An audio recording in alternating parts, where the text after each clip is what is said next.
Bonjour les amis, alors en ce lundi, je vous propose de reprendre notre lecture ou notre ordre de lecture de l'évangile de Luc.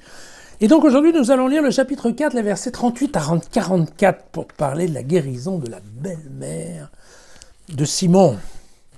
Quittant la synagogue, il entra dans la maison de Simon. La belle-mère de Simon était en effet en proie à une forte fièvre et ils le prièrent de faire quelque chose pour elle.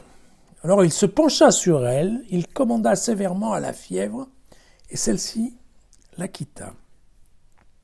Et se levant aussitôt, elle se mit à les servir. Au coucher du soleil, tous ceux qui avaient des malades de toutes sortes les lui amenèrent. Et lui, imposant les mains à chacun d'eux, les guérissait. Des démons aussi sortaient d'un grand nombre en criant « Tu es le Fils de Dieu !» Alors, leur commandant sévèrement, il ne leur permettait pas de parler parce qu'ils savaient qu'il était le Christ. Quand il fit jour, il sortit et se rendit dans un lieu désert. Les foules le recherchaient. Puis l'ayant rejoint, elles voulaient le retenir de peur qu'il ne s'éloignât d'eux. Et il leur dit « Voilà, aux autres villes aussi, il me faut annoncer la bonne nouvelle du règne de Dieu, car c'est pour cela que j'ai été envoyé. » Et il prêchait dans les synagogues de la Judée. Oui. Vous avez vu cet épisode, il ressemble de façon assez proche à cette histoire du démon qui habitait l'homme.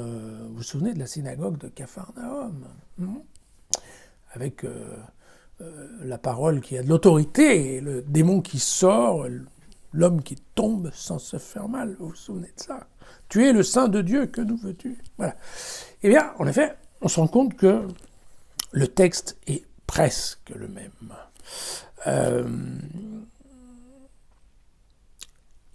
Ici, les gestes thérapeutiques me paraissent importants parce que, vous voyez, cette guérison de la belle-mère, elle est également citée dans les évangiles de Marc et de Matthieu, mais d'une façon légèrement différente, puisque là, on voit Jésus qui prend la main de la dame pour l'aider à se lever.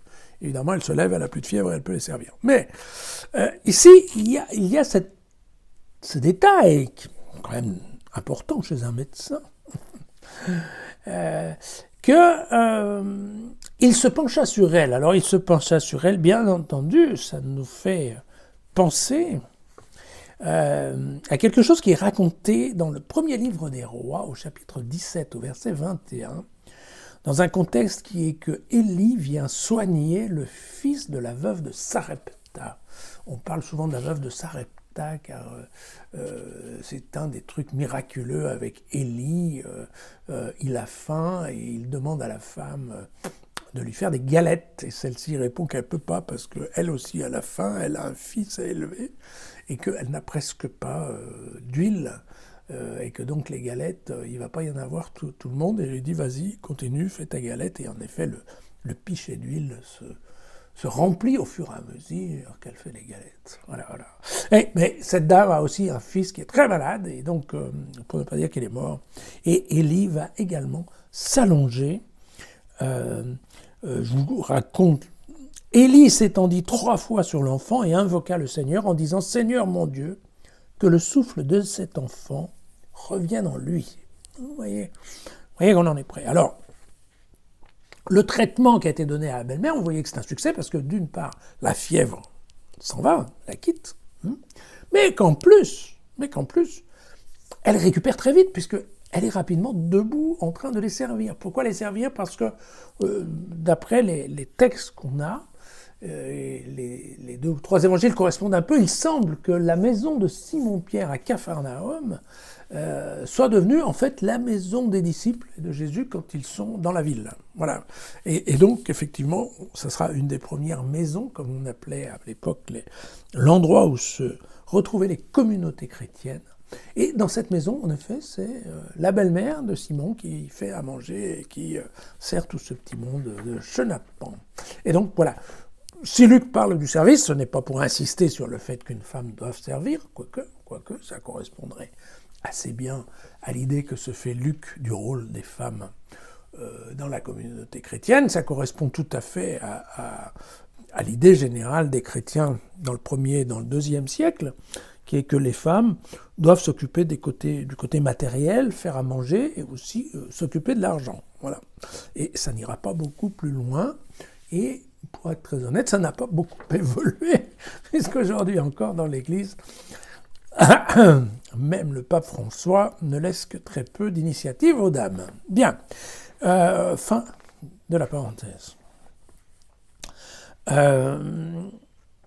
Le geste, c'est assez intéressant parce que ce geste, il change quand change l'échelle des guérisons. Vous voyez que là, le soir venu, pourquoi le soir? Parce que ça se passait le jour de sabbat, vous savez cette histoire quand il est à Capharnaüm. Il a commencé à enseigner dans la synagogue, c'est là où il y avait le démoniaque. Hein. Et donc là, il est dans la maison de Simon, mais on est toujours le jour du sabbat. Or, le jour du sabbat, vous ne pouvez rien faire, donc évidemment, vous ne pouvez pas bouger et amener les membres de votre famille qui sont malades. Mais par contre, dès que la nuit est tombée, ça y est, c'est terminé, c'est plus le Shabbat et ils y vont. Et donc, chacun amène les enfants, les personnes malades de la famille en consultation auprès du docteur Jésus. Voilà, tout simplement. Et là, par contre, le docteur Jésus va plus vite, il impose les mains à chacun. Et on se souvient que, enfin, vous ne vous souvenez pas, mais on aura ça dans les actes des apôtres, le geste deviendra, le geste d'imposition des mains devra la manière dont Jésus et ensuite la succession passera l'Esprit Saint aux baptisés. Voilà. Et donc c'est ce geste d'imposer les mains. Évidemment, il ne peut pas s'allonger sur tout le monde, ça va de soi. Ça prendrait probablement un peu beaucoup de temps. Voilà. Quant aux démons, vous aurez bien remarqué qu'ils sont toujours aussi perspicaces et bavards. Bien. Et puis,